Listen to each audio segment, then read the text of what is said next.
Ada yang zanni, ada yang qat'i. Qat'i apa contoh? As-sadiqu was-sadiqatu pada perkara-perkara wujud. Baik, kalau zon pada perkara-perkara khilaf. Contoh tadi ya, salah atau huruf. Baik, dalil qat'i iaitu dalil yang tidak mempunyai makna kedua padanya. Ulama bersepakat berkenaan hukumnya dan tak berlaku perselisihan pendapat. Kebiasaan dari ini melibatkan segala unsur dalam agama. Orang yang mencuri, perempuan yang mencuri, maka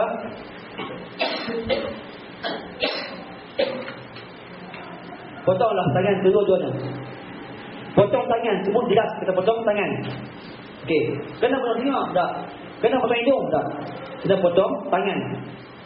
Tapi kalau dalil zonni iaitu dalil yang mempunyai makna yang kedua. Contoh tadi, salah kata huruf ada makna yang kedua. La tattakhidul kafirin awliya'a min dunil mu'minin. Jangan kamu menjadikan orang-orang kafir sebagai pimpinan kamu. Baik. Adakah satu masa ada dua masa? Ada dua masa. Ada ulama kata langsung tak boleh pilih orang kafir untuk jadi pimpinan. Pendapat yang kedua kata boleh pilih, tapi asalkan dia tu di kalangan orang-orang yang bawah, bukan orang yang paling atas. Nampak? Khilaf ulama pada perkara tersebut. Okey. Perempuan, janganlah kamu tidak akan menang satu kaum yang dipimpin oleh perempuan. Apa maksudnya? Ada ulama sebut langsung tak boleh pilih di kalangan perempuan. Ada ulama sebut boleh pilih di kalangan pimpinan perempuan tapi bawah, bukan yang paling atas. Begitu. Jadi itu adalah perkara zanni, khilaf pada perkara tersebut. Baik. Sebagai menjadi soal hadis, masalah juga terbagi kepada dua. Masalah yang bersifat qat'i iaitu kebaikan yang pasti akan berlaku. Masalah yang bersifat qat'i. Yang kedua, masalah yang bersifat zanni. Zanni iaitu masalah yang tak pasti akan berlaku atau tidak. Tak pasti ia akan berlaku ataupun ia tak akan berlaku. Pertemuan antara nas dan juga maslahat. Baik. Dapat tiga syarat kalau nak beramal dengan maslahat. Kalaulah sesuatu pimpinan nak keluarkan pendapat ataupun mesyuarat, tiba-tiba ada satu maslahat. Contohnya lepas ni kita kena wajibkan ataupun kita kena bagi ahli-ahli kita boleh pakai internet dekat setiap rumah ni. Dekat setiap Syarah Selangor. Berbuat kuat pakai internet. Kita boleh pasang ni langsung semua tempat. Apa masalah dia? Masalah dia kita nak bagi budak-budak kita ni tahu tentang isu semasa. Contoh, tahu tentang isu semasa. Baik, masalah tentang tahu isu semasa tu adalah betul-betul patutnya atau tak? Betul-betul berlaku atau tak? Ada orang kata ada masalah tu tak betul pun. Bila kita bagi kat dia orang ni pakai internet, dia orang chatting mana? Chatting banyak Facebook yang baik tak barang ni, Facebook yang tak baik. Facebook yang tak baik, kemudian dia tak pergi kuliah. Itu benda yang pasti akan berlaku. Tapi yang benda yang tak pasti akan berlaku, dia orang ni tak naik isu semasa. Itu tak pasti akan berlaku. Maka itu nama masalah yang zanni. Tak naik isu semasa tu masalah yang zanni. Nampak? Masalah yang pada ini kalau kita bagi ni tobat dah depa ni Facebook, kemudian Facebook yang tak elok, chatting yang tak elok, kemudian habis buang masa tak pergi kuliah, tak turun mai ke kelab dai ni dan lain. Itu benda yang pasti akan berlaku. Bahkan sebab qat'i. Sebab ini bincang di kalangan esko tentang perkara tersebut. Masalah yang qat'i, masalah yang zanni. Baik, tengok dalil Al-Quran kata apa. Begitu. Tengok. Jadi masalah itu nak diiktirafkan secara ada tiga perkara. Yang pertama, masalah tersebut mesti tak bertemu dengan dalil nas Al-Quran hadis. Kalau bertemu, maka buang masalah tersebut. Contoh tadilah masalah judi bola. Masalah boleh untuk nak mengharumkan nama negara tinggal bayar. Bertemu dengan masalah, buang, tak pakai. Okey. Yang kedua, masalah tersebut mesti bersifat hakiki, bukan bersifat wahami. Memang betul-betul di kalangan budak Selangor ni, pada Selangor ni, kalau pun internet, dia orang akan challenge masa. Pasti benda ni. Okay. Yang ketiga, masalah mesti berbentuk umum dan kebanyakan. Kebanyakan dia orang begitu. Nampak? Bukan bersifat wahabi ataupun individu sahaja. Ada 5-6 individu, cabaran semua dinaikkan semua ke atas. Tak. Kebanyakan musuh. Barulah masalah tersebut diiktiraf oleh syarak. Okey. Ini pertemuan dalam masalah dengan nas. Yang pertama, apabila bertemu antara dalil zanni dengan maslahat yang bersifat zanni, maka dahulukan dalil yang bersifat zanni. Dalil yang bersifat zanni. Okey? Yang kedua, apabila bertemu antara dalil zanni dengan maslahat yang bersifat qat'i, maka utamakan maslahat yang bersifat qat'i dan juga dalil tersebut ditakwilkan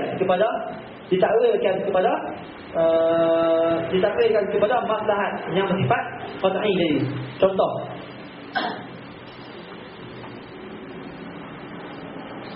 okey, contoh dalam Al-Quran dia hanya sebut terdapat beberapa asnaf. Ada berapa asnaf zakat? Ada 8 asnaf zakat. Tiba-tiba pada hari ini kita diminta untuk membayar zakat kepada Jabatan Agama Islam ataupun Jabatan Zakat. Ada sebut dalam Al-Quran ada tentang Jabatan Zakat? Tak sebut tentang perkara tersebut. Nampak? Tapi ulama takwilkan Jabatan Zakat tersebut sebagai amin. Nampak? Takwilkan itu merupakan amin. Maka boleh untuk kita ambil duit zakat bayarkan kepada Jabatan Zakat. Nampak? Itu takwil. Sebab maslahat. Kalau orang nak cari nak bayar dekat orang miskin susah. Nak cari orang miskin susah. Nak cari orang yang pindah-pindah susah. Nak cari orang yang musafir susah. Jadi nak bagi senang orang, kita buat satu jabatan, semua orang bayar dekat jabatan ni. Maka itu maslahat yang bersifat qat'i, bertembung dengan dalil yang bersifat zanni. Maka utamakan yang qat'i, zanni ditakwilkan ikut kepada maslahat yang bersifat qat'i. Baik. Yang ketiga, apabila bertemu dalil qat'i dengan maslahat yang bersifat zanni, maka utamakan dalil yang bersifat qat'i. Baik, pertemuan antara dalil qat'i dengan maslahat yang bersifat qat'i tidak akan berlaku sama sekali melainkan dalam keadaan darurat sahaja.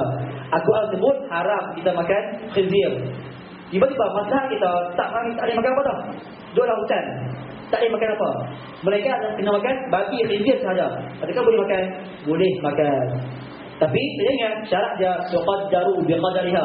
Kena hanya sekadar nak bagi hidup dia. Tapi kalau dia ambil babi tu, sembelih, lepas tu buat sampai pedah pula, bakal sedap ni. Tak apa dah buat sampai pedah, nak jalan jauh lagi, ambil babi tu tanggung belakang lah, tu dia, bawa. Adakah boleh? Haram hukumnya. Sebab dibenarkan sahaja, tuqaddaru biqadariha sahaja. Itu masalah yang sifat qat'i, bertemu dengan dalil yang sifat qat'i. Al-Quran sebut haram untuk lelaki melihat aurat perempuan. Tapi masalah yang berlaku sekarang ni, doktor lelaki pesakit perempuan. Sakit apa? Sakit nak mengandung, sakit nak salin. Sakit nak salin. Oh, ni tak boleh nak kena pecah mata. Nak tarik anak tu kena pecah mata. Doktor. Tak boleh gitu. Lelaki sakit kuat kepala anak tu. Lelaki apa kena? Okey, maslahat dia sekarang ni doktor kena tengok tu untuk nak tarik budak tu keluar. Nampak? Doktor lelaki, doktor perempuan tak. Okey, nak tarik budak tu keluar. Maka itu merupakan masalah yang sifat qat'i. Jadi dalam qat'i kata untuk haram untuk lelaki tengok perempuan yang bukan mahram. Bertemu Ustaz nak buat sunat. Maka dibenarkan ad-daruratu tubihul mahzurat. Darurat mengharuskan perkara yang haram. Tapi kena ingat ad-daruratu tuqaddaru biqadariha. Hanya sekadar saja. Bukan itu benar telanjang penuh. Nampak? Kan ada kalau tengok dekat hospital kerajaan. Kalau di Malaysia, hospital kerajaan tak semua lah, ada beberapa tempat. Dia panggil yang praktikal, dia praktikal. Okey, ini cara nak sambut budak. Yang si perempuan tu kena tancang semua. Perempuan tu kena buka semua. Habis buka semua lah sebab nak bagi nampak semua nampak. Kalau tutup, dia praktikal tak nampak, tak tahu macam mana. Tak boleh gitu. Nampak? Jadi perkara tersebut perlu dilihat dan perlu dipandang serius bagi kita. Serona. Tuqaddaru biqadariha, hanya sekadar saja, jangan berlebih. Baik, serona, peristiwa yang melibatkan 3 madrasah. Yang pertama, madrasah az-zahiriyah al-judud. Perempuan tak boleh terlibat dengan pilihan raya. Ini zahir disebut selawat. La tattakhidhu tidak akan menang satu kaum yang dipimpin oleh perempuan. Maka dia kata perempuan tak boleh terlibat dalam pilihan raya. Namun perempuan tak boleh. Yang kedua, tak dibenarkan umat Islam memilih ahli zimmah sebagai menteri. Okey.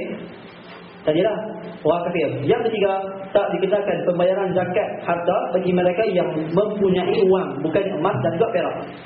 Ini ada pernah dengar satu fatwa yang dikeluarkan oleh guru pondok. Bukan guru pondok, ada guru pondok ni. Dia kata, kita yang ada duit dalam bank yang ada banyak, bahkan tak keluarkan zakat. Sebab dalam hadis Nabi sebut hanya emas dan perak saja, bukan sebut duit.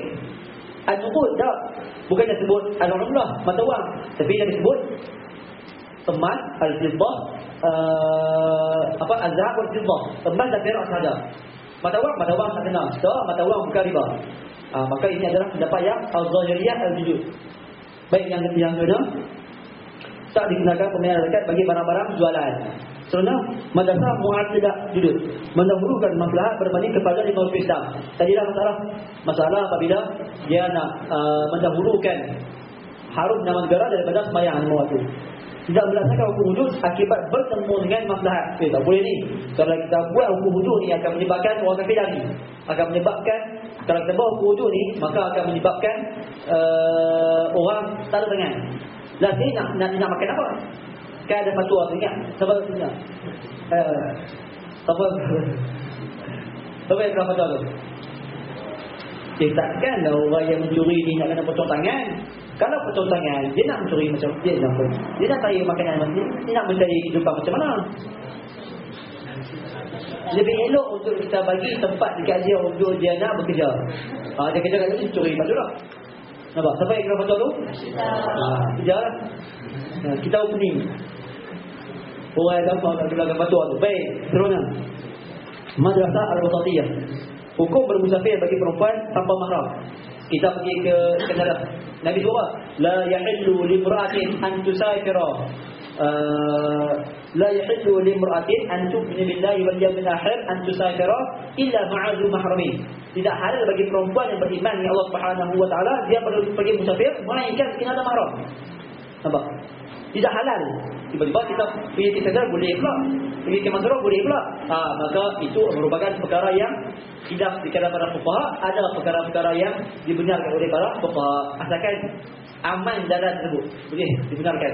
Baik, tuan-tuan. Penetapan harga barang oleh kerajaan. Buat tasniam, hukum tasniam. Kerajaan tak harga gula sekian-sekian. Harga minyak sekian-sekian. Sebab Sebab itu merupakan memberi maslahat kepada masyarakat. Kalau tak buat tu akan menyebabkan berlaku monopoli. Monopoli dalam perniagaan. Fatwa pengalihan wang zakat kepada yayasan tersebut seterusnya pemindahan organ badan. Adalah konflik pemikiran yang berlaku. Pengalihan di bola ekonomi menaikkan maslahat. Harus bagi perempuan masih sendiri untuk memberi sumber keuangan. Harus bagi perempuan meninggal terdapat tu demi untuk masyarakat mengharumkan nama negara. Adalah dakwaan bahawa Sayyidina Umar Al-Khattab mengutamakan masalah berpencelis. Kalau sahabat-sahabat beli kitab ni, dia akan ada sebut berkenaan dengan orientalis. Orientalis lalu menggunakan pendakwaan bahawa Sayyidina Umar dia tak buat hukum wujud selama 3 tahun.